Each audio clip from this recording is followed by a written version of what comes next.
नमस्कार, साधना plus news में आप सभी का स्वागत है। मैं हूं अस्मिता दुबे। बुलेटिन में दिखाएंगे बिहार झारखंड की तमाम खबरें, लेकिन उससे पहले एक नजर हेडलाइंस पर। समस्तीपुर के गंगा नदी में बढ़ा जलस्तर, कई गांव आए बाढ़ की चपेट में। केंद्रीय गृह राज्य मंत्री नित्यानंद राय ने लिया जायजा।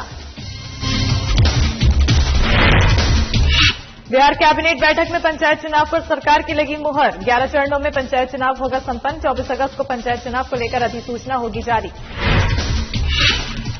गुमला में 1 करोड़ 29 लाख से खरीदी गई 4 mini bus. Paramvir Albert Ekka stadium में एक कार्यक्रम आयोजित कर नगर परिषद को सौंपी गई बस।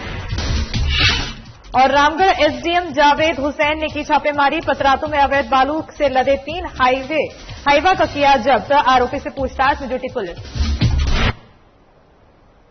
चलिए बुलेटिन की शुरुआत करते हैं। समस्तीपुर जिले में गंगा नदी के बढ़ते जलस्तर के कारण मोहद्दीन नगर, मोहनपुर और विद्यापति नगर प्रखंड के कई गांव में बाढ़ की स्थिति उत्पन्न हो गई है। लोग अपने अपने घरों को छोड़कर ऊंचे स्थान पर शरण ले रहे हैं। हालांकि जिला प्रशासन के द्वारा बाढ़ प्रभावित इलाके में एनडीआरएफ और एसडीआरएफ की टीम को तैनात कर दिया गया है, ताकि लोगों के लिए राहत और बचाव का काम शुरू किया जा सके।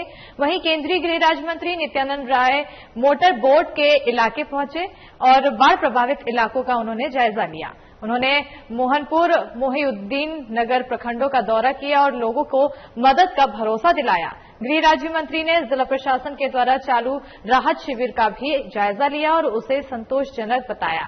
उन्होंने बताया कि जगह जगह सामुदायिक किचन चलाया जा रहा है, ताकि बाढ़ प्रभावित क्षेत्र के लोगों को भोजन उपलब्ध हो सके। मवेशियों के लिए चारा भी दिया जा रहा है।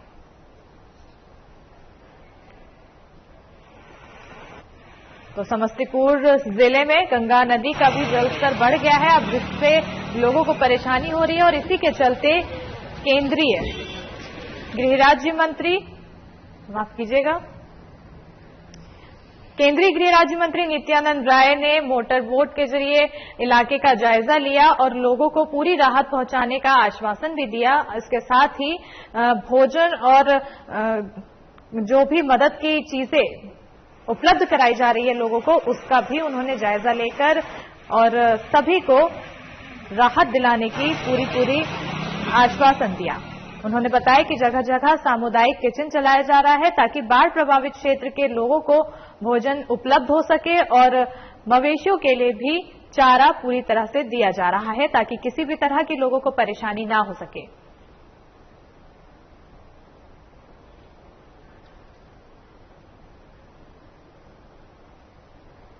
बढ़ते आगे, जहां बिहार कैबिनेट की मंगलवार को हुई बैठक में पंचायत चुनाव पर सरकार ने मुहर लगा दी है। 11 चरणों में बिहार के पंचायत चुनाव को संपन्न कराया जाएगा।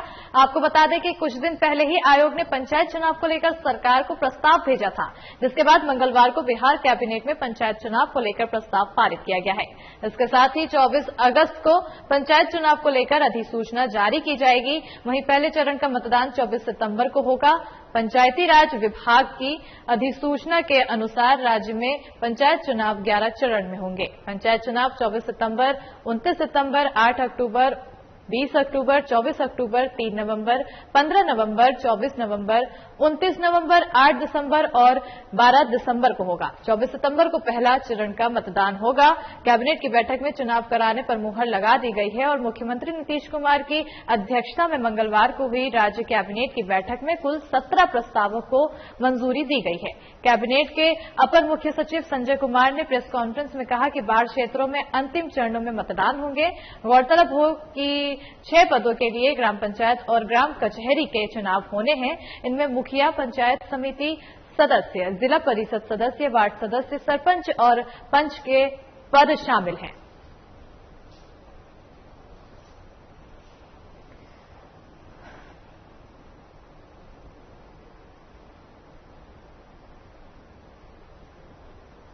और आपदा प्रबंधन विभाग के सचिव अमिताभ कौशल और पेयजल आपूर्ति एवं स्वच्छता विभाग के सचिव प्रशांत कुमार हेलीकॉप्टर से साहिबगंज पहुंचे, जहां उन्होंने जिले में बाढ़ की स्थिति को देखते हुए बाढ़ प्रभावित इलाकों में फसल मवेशी को हुए नुकसान और बाढ़ग्रस्त क्षेत्रों में लोगों की स्थिति का जायजा लिया। इस दौरान आपदा और प्रबंधन विभाग के सचिव एवं पीएचईडी विभाग के सचिव ने उपायुक्त के साथ हवाई मार्ग से एरियल सर्वे किया। सर्वे के दौरान दोनों विभागों के सचिव ने समाहरणालय स्थित सभागार में वरीय पदाधिकारियों के साथ बैठक की।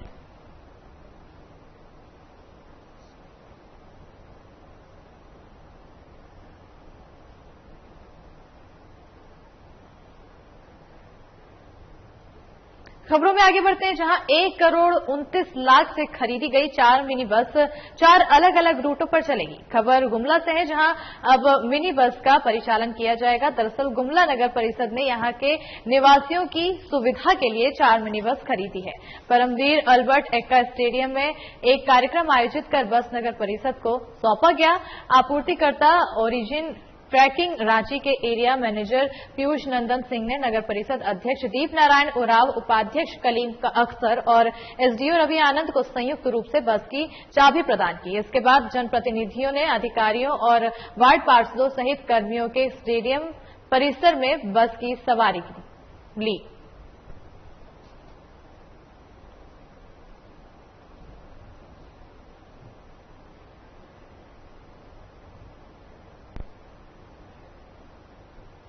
और शिक्षक सुरेश मरांडी को कुछ ग्रामीणों द्वारा निलंबित करवा दिया गया है। इस बीच निलंबन के कारण सुरेश मरांडी के परिवार के सम्मुख भुखमरी की समस्या उत्पन्न हो गई है। मामला गोड्डा जिला अंतर्गत ठाकुर गंगटी प्रखंड के चांदा पंचायत के उत्क्रमित मध्य विद्यालय महुआरा का है। निलंबित शिक्षक सुरेश मरांडी द्वारा इसके विरुद्ध 4 लोगों के खिलाफ पीसीआर केस भी दर्ज करवाया गया था। साथ ही सुरेश मरांडी ने प्रखंड कार्यालय ठाकुर गंगटी के सामने अपने परिजनों के साथ धरना दिया। वहीं उनके समर्थन में एकीकृत पारा शिक्षक संघ ठाकुर गंगटी, प्राथमिक शिक्षक संघ इकाई ठाकुर गंगटी और महुआरा के ग्रामीणों ने भी धरना दिया। उनकी मांग है कि शिक्षक सुरेश मरांडी के निलंबन को जल्द से जल्द वापस लिया जाए। साथ ही आरोपियों को विरुद्ध कार्रवाई की मांग किया है। इस बीच प्रखंड शिक्षा प्रसार पदाधिकारी विद्यानंद मर्मू ने धरना स्थल पर पहुंचकर धरना समाप्त करवाया। शिक्षक सुरेश मरांडी को कुछ लोगों ने मिलकर निलंबन करवा दिया, जिसके बाद अब उन्हें कई तरह की परेशानियों का सामना करना पड़ रहा है। उनके परिवार को भुखमरी का सामना करना पड़ रहा है, जिसके चलते अब उन्होंने धरना दिया है और उनके समर्थन में एकीकृत पारा शिक्षक संघ ठाकुर गंगटी, प्राथमिक शिक्षक संघ के कई लोग शामिल हैं। और खबरों में आगे बढ़ते हैं, जहां खबर पतरातू से है और आपको बता दें कि रामगढ़ एसडीएम जावेद हुसैन ने अवैध बालू से लदे 3 हाईवा को जब्त किया है। एसडीएम रामगढ़ जावेद हुसैन ने खुद छापेमारी कर पतरातू में 3 अवैध बालू लदे हाईवा को जब्त किया। अवैध बालू लदे 3 हाईवा को जब्त करने के बाद उसे पतरातू थाने में लाकर जमा कराया गया। एसडीएम रामगढ़ जावेद हुसैन ने जानकारी देते हुए कहा कि हमें जानकारी मिली थी कि छापर से अवैध बालू का उठाव हो रहा है। इस पर त्वरित कार्रवाई करते हुए हम लोगों ने छापेमारी की और TVUNL गेट के पास से इन गाड़ियों को जब्त किया है। बताया जा रहा है कि गाड़ियों में छापर से बालू लोड कर बालू माफिया बुडमू के रास्ते रांची जिला के विभिन्न क्षेत्रों में बालू लेकर जा रहे थे और बिक्री करते हैं।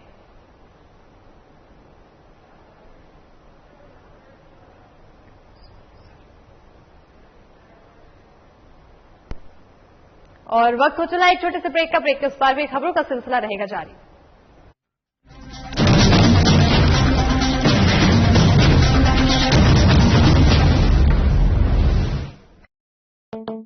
श्रावण माह में शिवमय संसार, महादेव की महिमा अपरंपार। घर बैठे ही करें बाबा वैद्यनाथ के दर्शन सह परिवार। संध्या आरती देवघर स्थित बाबा वैद्यनाथ मंदिर के गर्भगृह से देखें। संध्या आरती का सीधा प्रसारण सिर्फ साधना प्लस न्यूज पर।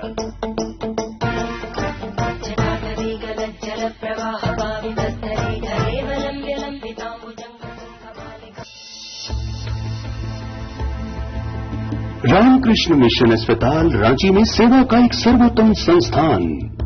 7 दशकों से रामकृष्ण मिशन सैनिटोरियम में सभी बीमारियों का आधुनिक पद्धति से सस्ते दर पर इलाज।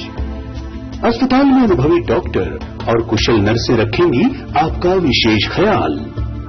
सभी आधुनिक चिकित्सकीय उपकरणों से लैस 24/7 है सेवा में समर्पित रामकृष्ण मिशन अस्पताल, खूंटी रोड, तुपुदाना, रांची, जिसका सेवा ही परम धर्म है।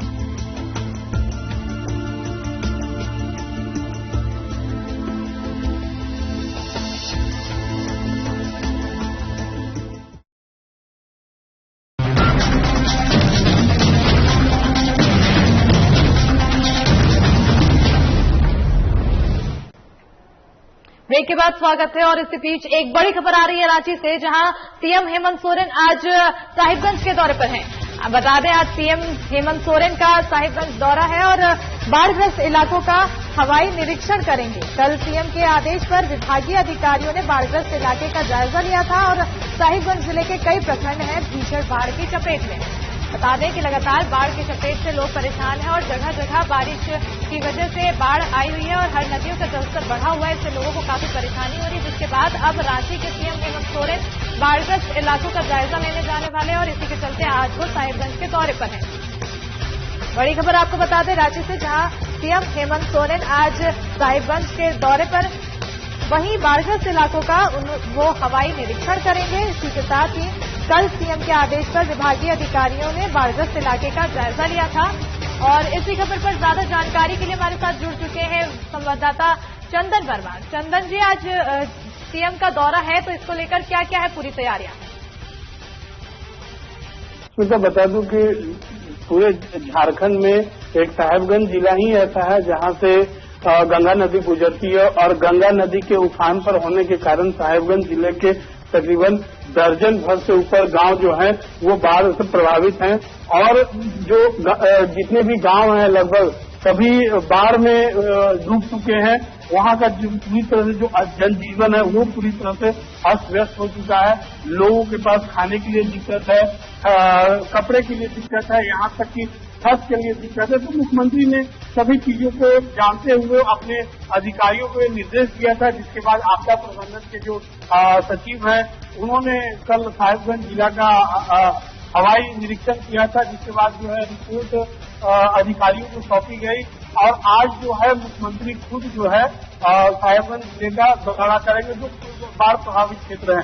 आपको बता दूं कि जो मुख्यमंत्री हेमंत सोरेन है वो खुद साहिबगंज जिले के बरहेट विधानसभा क्षेत्र से चुनकर आए हैं और ऐसे में लाजमी होता है कि उस क्षेत्र का दौरा जो है करके वहाँ के जो बाढ़ प्रभावित जो पीड़ित व्यक्ति हैं उनका जल्दी से जल्दी कोई निदान निकाला जाए। और जी, क्या सीएम की ओर से बाढ़ प्रभावित लोगों को कुछ किसी तरह की मदद की मुहैया कराई गई है अब तक? फिलहाल जो है जो भी बाढ़ से ग्रसित लोग हैं, जो पीड़ित लोग हैं, उनको एक सुरक्षित स्थान पे पहुंचाया गया है। कई सामुदायिक टेंट हैं या कई जो स्कूल है, सरकारी स्कूल या फिर अलग से जो टेंट व्यवस्था किए गए हैं, सभी को सुरक्षित स्थानों पे पहुंचाकर रहने की व्यवस्था की गई है। वहीं खाने की जो व्यवस्था है वो सरकार की तरफ से पुख्ता कर दी गई है।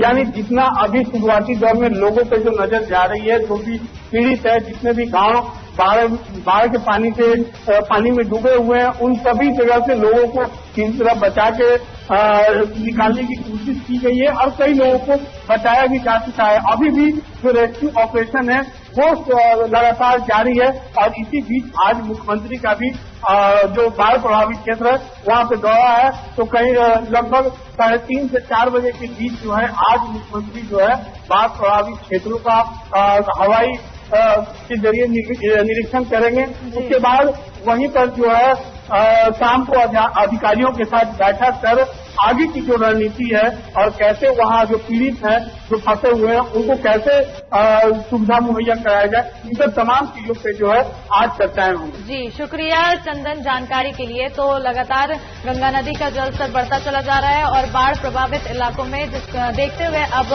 सीएम हेमंत सोरेन उसका जायजा लेंगे, हवाई निरीक्षण करेंगे, जिसके बाद अब उन्हें आगे की मदद मुहैया कराई जाएगी और किस तरह से आगे उन्हें मदद मुहैया कराई जाए इस पर आगे बैठक भी की जाएगी, जिसके बाद एक रणनीति बनाई जाएगी कि किस तरह से उन बाढ़ पीड़ितों को बचाया जा सकता है। और बढ़ते आगे, जहां पूर्णिया के हाट थाना क्षेत्र के कोर्ट स्टेशन के पास पैसा लेने के देन के लेकर अपराधियों ने आर्या गो कैब ऑफिस में घुसकर कर्मी को गोली मार दी। अपराधियों द्वारा 4 गोली चलाई गई थी, जो युवक के दाहिने हाथ में लगी। पीड़ित युवक भागलपुर मीरजान हाट निवासी उमेश सिंह अभिनव कुमार ने बताया जाता है कि घायल युवक ने बताया कि सन्नी झा सहित एक युवक ने ऑफिस पहुंचकर गोलीबारी की। ऑफिस के स्टाफ के द्वारा घायल युवक को इलाज के सदर अस्पताल में भर्ती कराया गया है। कैब के मालिक अमित झा के अनुसार राहुल सिंह के इशारे पर गोलीबारी हुई है। घटना की जानकारी मिलने के बाद सदर एसडीपीओ आनंद कुमार पांडे और थाना अध्यक्ष अनिल कुमार सिंह सदर बल के साथ पहुंचकर जख्मी युवक से घटना की जानकारी ली। सदर एसडीपीओ आनंद कुमार पांडे ने बताया कि अपराधियों की गिरफ्तारी के लिए छापेमारी की जा रही है। अचानक से 2 लड़का आया और पूछा जो सोनू भैया कौन है, तो हम गेट के पास थे, ये अंदर बैठा हुआ था। तो हम बोले कौन सोनू भैया, कौन सोनू भैया। 2 बार पूछे तो बोला जो सोनू भैया, तो ये बोला ये समझ गया तो ये बोलता है जो हाँ पहचान गए, सन्नी जी आइए बैठिए। तब तक हम गेट पर थे, बस आइए बैठिए कि इसके पास सट्टा, बस गोली चलाना शुरू कर दिया। 5-6 गोली चलाया, जिसमें 2 ठो इसको लगा। और वक्त हो चला है छोटे से ब्रेक का। बिहार झारखंड की खबरों के लिए बने रहिए साधना प्लस न्यूज के साथ।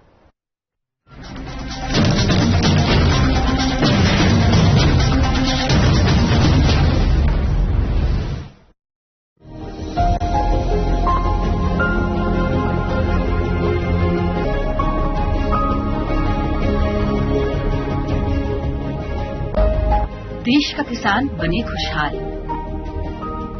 सिंचाई के लिए डीजल आधारित संयंत्रों पर निर्भरता खत्म हो। सौर ऊर्जा से संचालित पंपों की मदद से किसानों के खेतों में आए हरियाली व सौर ऊर्जा के जरिए आत्मनिर्भर बने किसान।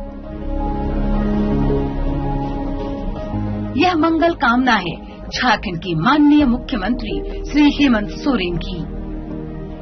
झारखंड में कुसुम योजना को साकार करने के लिए झारखंड सरकार प्रतिबद्ध है। वहीं झारखंड राज्य में पीएम कुसुम योजना का लाभ किसानों तक पहुंचाने की जिम्मेदारी जिरडा के द्वारा शिद्दत से निभाई जा रही है।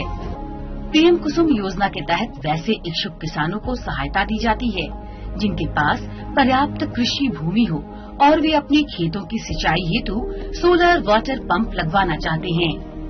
सौर पंप के लिए किसानों को अपने जिले के कृषि कार्यालय या उपायुक्त कार्यालय में संबंधित दस्तावेजों के साथ एक आवेदन भी देना होता है, जिसके बाद जिला स्तर पर चयनित लाभुकों को सोलर वाटर पंप प्रदान किया जाता है। जिरडा के भागीरथ प्रयास से पीएम कुसुम योजना के जरिए अब लाभान्वित किसानों के खेतों में बढ़ रही है हरियाली, किसानों के मुख पर बिखर रही है मुस्कान।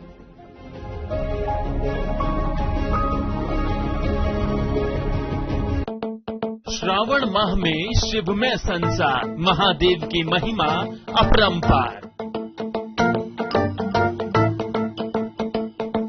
घर बैठे ही करें बाबा वैद्यनाथ के दर्शन सह परिवार।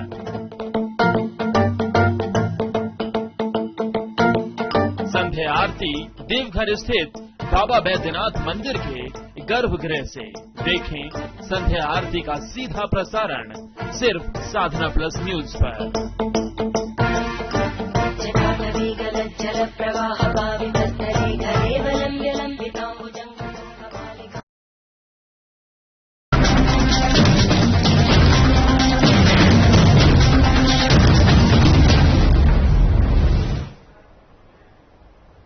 ब्रेक के बाद स्वागत है। चलिए बढ़ते हैं अब खबरों की ओर। औरंगाबाद जिले के मदनपुर थाना क्षेत्र के रानी कुआं के पास NH2 पर अज्ञात कंटेनर और बाइक में जोरदार टक्कर हो गई, जिसमें बाइक चालक की घटनास्थल पर ही मौत हो गई, जबकि उस पर सवार एक युवक बुरी तरह से जख्मी हो गया है, जिसे इलाज के लिए सामुदायिक स्वास्थ्य केंद्र पर लेके जाया गया और जहां चिकित्सकों ने प्राथमिक उपचार कर सदर अस्पताल औरंगाबाद के लिए उन्हें रेफर कर दिया है। वहीं मृतक की पहचान जिला के बड़की डेल्हा गांव निवासी मनोज कुमार के रूप में की गई है और घटना की जानकारी मिलते ही मदनपुर थाना अध्यक्ष आनंद कुमार गुप्ता अपने दल बल के साथ पहुंचे और शव को अपने कब्जे में लेकर पोस्टमार्टम के लिए सदर अस्पताल भेज दिया है।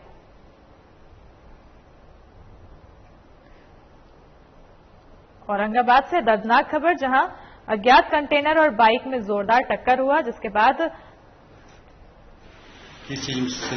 सर हम लोग जा रहे थे, पल्सर से जा रहे थे सर, तो कंटेनर वाला पीछे से पता है सर कैसे आकर हमने कहा एक अटैक कर दिया। गया से हजरतगंज जा रहे थे, उसी के बीच में घटना घटी है। किस चीज से? सर हम लोग जा रहे थे, पल्सर से जा रहे थे सर, तो कंटेनर वाला पीछे से पता है सर कैसे आकर हमने कहा एक अटैक कर दिया।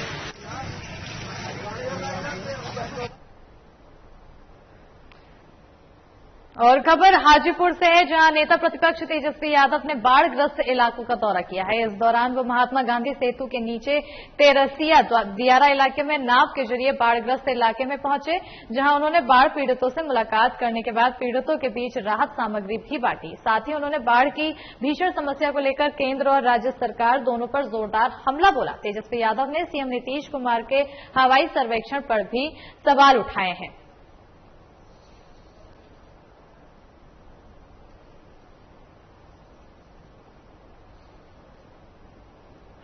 इतने आपदा आए, कितने चले गए, सरकार ने कोई कोशिश ना राहत के लिए ना बचाव के लिए किया।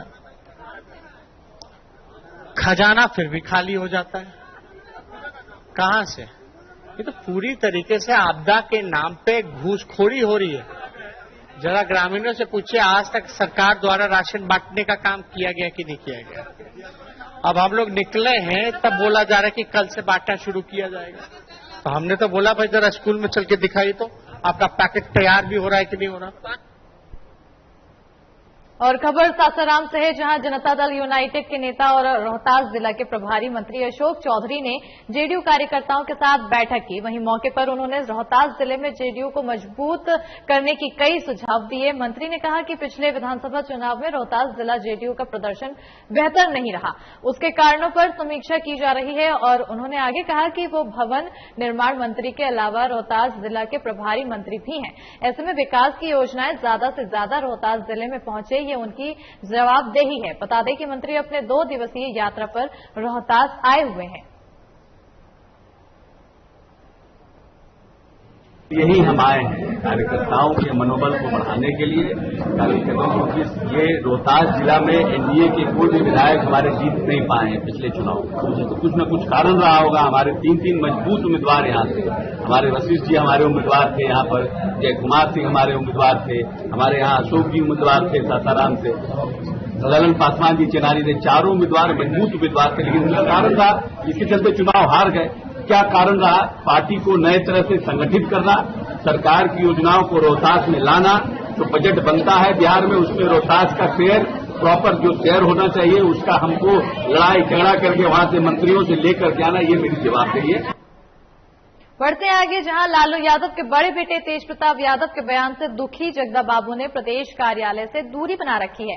स्वतंत्रता दिवस समारोह में जगदानंद सिंह पार्टी कार्यालय नहीं पहुंचे। आपको बता दें कि तेजस्वी यादव अब जब प्रदेश कार्यालय पहुंचे तो मीडिया ने उनसे एक बार फिर जगदा बाबू को लेकर सवाल पूछ डाला।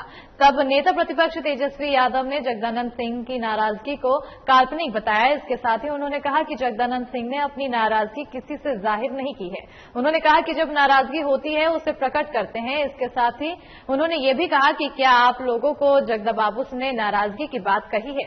कल्पना पर आधारित सवाल मत पूछिए। तेजस्वी यादव एक बार फिर से जगदानंद सिंह को लेकर पूछे जा रहे सवालों पर असहज नजर आए।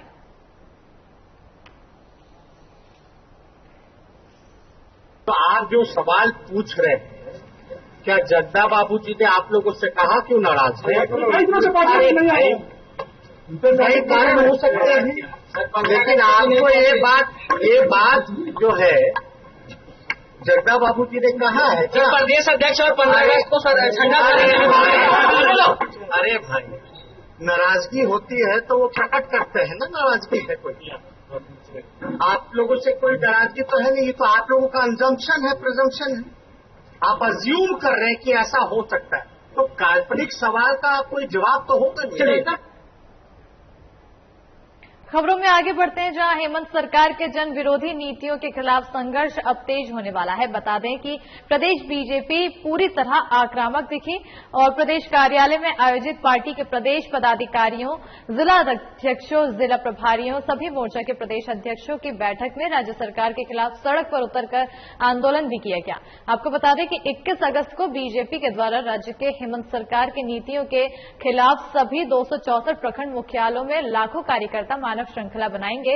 इसके साथ ही बैठक में मौजूद सांसद दीपक प्रकाश ने बैठक को संबोधित करते हुए कहा कि अब राज्य को लूटते हुए नहीं देख सकते। पार्टी की तरफ से 21 अगस्त को बड़ा आंदोलन किया जाएगा। वहीं प्रदेश उपाध्यक्ष प्रदीप वर्मा ने बैठक के बाद मीडिया से बात करते हुए कहा कि यह आंदोलन हेमंत सरकार को नींद से जगाने का काम करेगी। पूरे प्रदेश में भारतीय जनता पार्टी के कार्यकर्ता लाखों की संख्या में उस दिन सड़क पर उतरकर राज्य की जनता के हित में और राज्य सरकार को उनके वादे पूरे करने की याद दिलाने के मानव श्रृंखला बनाने के लिए हर प्रखंड पे उतरेंगे और सरकार को बाध्य करेंगे कि वो राज्य में फिर से लॉ एंड ऑर्डर की सिचुएशन को बहाल करे। जो वादे करके वो सरकार सत्ता में आई है उन वादों को पूरा करे। आज राज्य का नवयुवक नौकरी के लिए तरस रहा है। और मंगलवार को केंद्रीय मंत्री अश्विनी चौबे ने पटना में शहीद स्मारक पर माल्यार्पण किया था, जिसके बाद उन्होंने शहीद स्मारक पार्क में पौधा भी लगाया। आपको बता दें कि केंद्रीय मंत्री बनने के बाद पहली बार उनका आगमन पटना में हुआ। इस दौरान मीडिया से बातचीत के दौरान उन्होंने कहा कि बिहार के विकास के लिए कई समीक्षा बैठक में शामिल होना है। इसके साथ ही ये भी कहा उन्होंने कि पार्टी द्वारा आयोजित जन आशीर्वाद यात्रा में शामिल होंगे और जाति जनगणना के विषय पर उन्होंने ये कहा कि ये विषय आज बात करने का नहीं है। वहीं बिहार में बाढ़ की आपदा पर केंद्रीय मंत्री अश्विनी चौबे ने कहा कि केंद्र सरकार बिहार में आई बाढ़ पर नजर बनाए हुए है। बिहार को जो बाढ़ से निपटने के लिए सहायता की जरूरत होगी उसे मुहैया कराया जाएगा।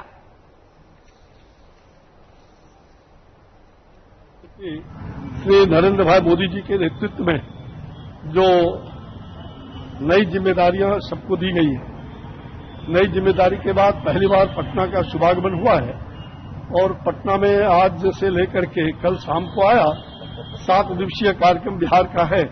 इसमें पटना, भागलपुर, बक्सर और मुजफ्फरपुर आदि कई जगहों का दौरा है। साथ साथ जो हमारी पार्टी के लोगों ने जो कार्यक्रम रखा है यात्रा का, जन आशीर्वाद यात्रा, उस यात्रा में भी सम्मिलित रहूंगा।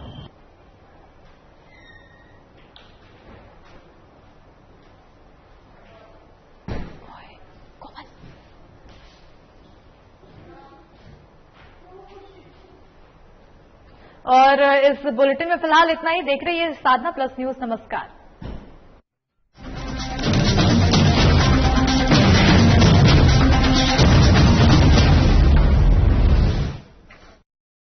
क्या आप दुबले पतले कमजोर हैं, आपकी सेहत नहीं बनती, भूख कम लगती है, वजन नहीं बढ़ता? दरअसल मेन बात खाना पीना खाना नहीं है, मेन बात है खाया पिया लगना। और अगर खाया पिया लगेगा ही नहीं